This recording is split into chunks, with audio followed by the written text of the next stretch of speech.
everybody, it's Eric Pappenfuss. It's Friday, so it must be a buy day, and we are back at the Scholars Collectible Building. It's good to be here in Harrisburg. It's the dog days of summer, Amanda. And I thought, in honor of the dog days, we do a buy day entitled Dogs and Destiny. Okay. Sound good? Now, it's Dogs and Destiny because I wanted to do one all devoted to our furry canine friends. But then yesterday in Philadelphia, I found a book about destiny. So we're going to combine those two things. I was in Philadelphia because I was visiting a visual arts professor at the University of Pennsylvania who was retiring and selling his library. And in the library, he had a lot of old 19th century journals, including the one I'm about to show you.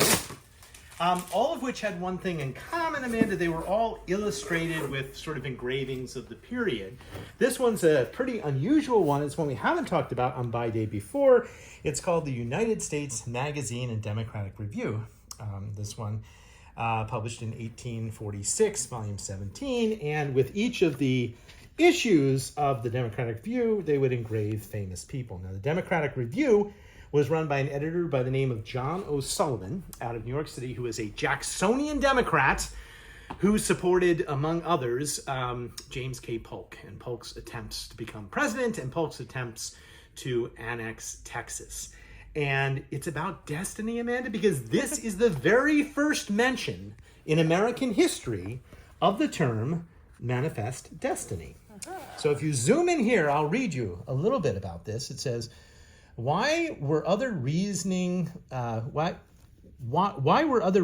wanting in favor of now elevating this question of the reception of Texas into the Union out of the lower region of our past parties' dissensions up to its proper level down here? A spirit of hostile interface against us for the avowed object of thwarting our policy and hampering our power, limiting our greatness and checking the fulfillment of our manifest destiny to overspread the continent allotted by Providence for the free development of our yearly multiplying millions. Not the catchiest phrase, No. but it caught on because O'Sullivan printed it there. He printed it in newspapers. He started using it. And it became sort of ordained in a providential way that America was going to go coast to coast. And it was specifically over the issue right here of Texas and the annexation of Texas. Now, that's destiny for you. A pretty interesting story. This is also an interesting journal article because it also featured some of the earliest work of a young writer by the name of Walter Whitman. And here is a Walt Whitman story about murder. This is a fictional piece, but maybe one that you don't know. Yeah. You know Walt Whitman as a great poet, but you may not know he wrote magazine serial stories about murder. You know what else he did, Amanda? He also wrote nonfiction pieces, and this includes a dialogue by Walter Whitman about the death penalty. And Whitman was very much against the death penalty and was much more of a radical than O'Sullivan. Unfortunately, O'Sullivan, as you can probably tell from a concept like Manifest Destiny, really did not care that much about anybody else's opinions. He would eventually support the Confederacy, disappoint a lot of the liberals that published stories in his article. And I bring up Whitman because Whitman is going to be our great segue into dogs because Whitman in Leaves of Grass, which, by the way, Whitman himself reviewed in the Democratic Review. There's a good gig if you can get it. Review your own work. He said it, shouldn't be missed. But in Leaves of Grass has a wonderful poem about dogs and why dogs are better than people. By the way, do you think dogs are better than people? Amanda? Some people, yeah. Some people. Well, this is Whitman's opinion. I think I could turn and live with animals. They're so placid and self-contained. I stand and I look at them long and long. They do not sweat and whine about their condition. They do not lie awake in the dark and weep for their sins. They do not make me sick discussing their duty to God. No one is dissatisfied. No one is demented with the mania of owning things. Not one kneels to another, nor to his kind that lived thousands of years ago. That's the dog, at least in Leaves of Grass for Whitman. So we had a couple really interesting books come in about dogs, including one about the great dog, Ren Tin. We'll start with the most modern book. Are you familiar with Ren Tin? Yeah, a little bit. All right, well, this is the original Ren Tin story, And Ren Tin, and it happens to be inscribed by Ren Tin. By Ren Tin. That's exactly right. By Lee Duncan, master and friend of Ren Tin, the dog.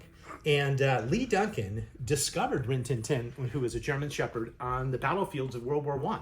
Brought him back to the United States, nursed him back to health, and Ren Tin became something of a sensation. Now, by the time you're seeing pictures of Ren Tin, this is sort of like Ren Tin the second or third or fourth. There were many versions of Ren Tin, but the original Ren Tin was found in the battlefields of World War I.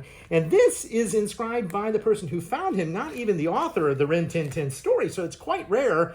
And the question is do we consider that a Ren Tin signature? Unless there's a paw print, I don't think you don't. I don't know. I think maybe you could call it that since he named Ren Tin, but I don't know.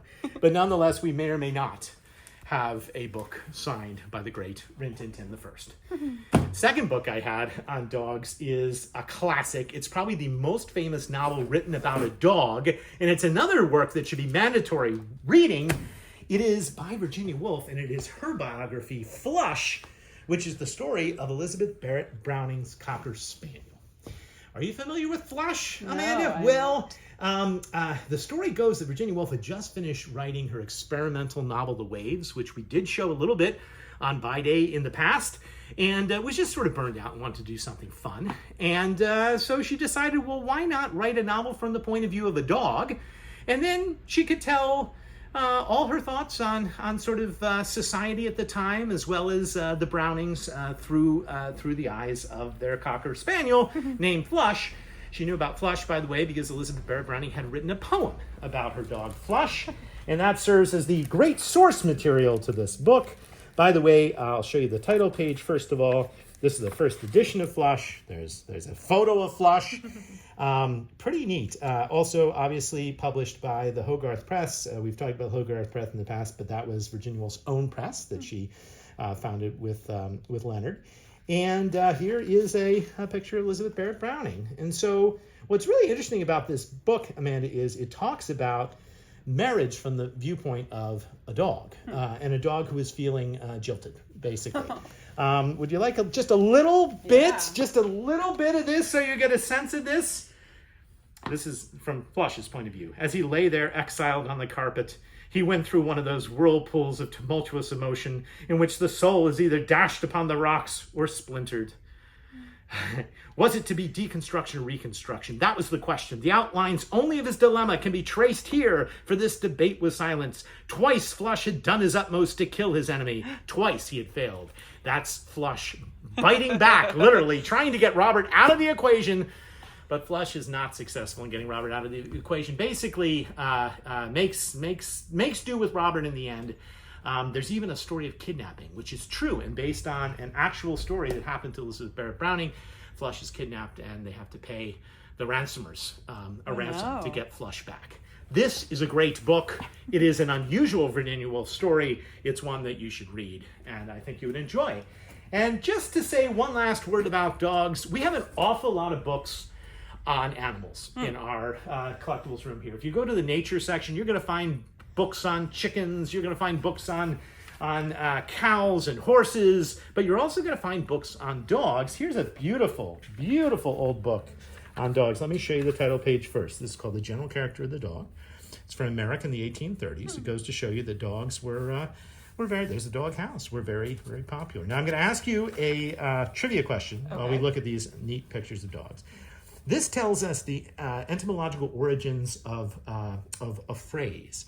And it is either the phrase, this has gone to the dogs, which I think you'd have to say By Day has at this point, or it is the phrase, in the doghouse. Which one do you think was used in 1836 New York, and which one do you think wasn't? Because one is a more modern use. I think Gone to the Dogs. Gone to the Dogs, yes. That is the older one. And do you know why people say the expression gone to the dogs? No, I don't. Because it has to do with like when food would spoil, you'd give it to the dogs. Yeah. So when things were past their prime and had gone to the dogs, Right. literally gone to the dogs.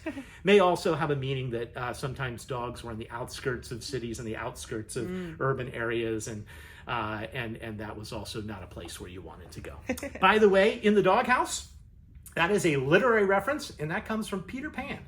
So we'll have to talk about Peter Pan at a later time. All right, that is our episode. And do you know why it is called the Dog Days of Summer, Amanda? No, I don't. That has to do with the dog star in the night sky. It's astronomical, goes back to Roman times, and that is where we are as we conclude this week's Buy Day with a funny book. You've heard about secondhand books, of course, because we have them. Yes. But have you heard of the secondhand dog? Aww. Oh, it's just so cute. How to turn yours into a first-rate pet. Aww. And it's all about adopting dogs. And we support Dogs of the Scholar. We've got dog treats. We allow them in the store, and we hope you'll come by with your pet and perhaps browse our selection of books on the canine species. Well, that does it for another Buy Day. Thanks for watching. I hope you'll watch next week and every week, Fridays at noon, for more adventures in the world of books.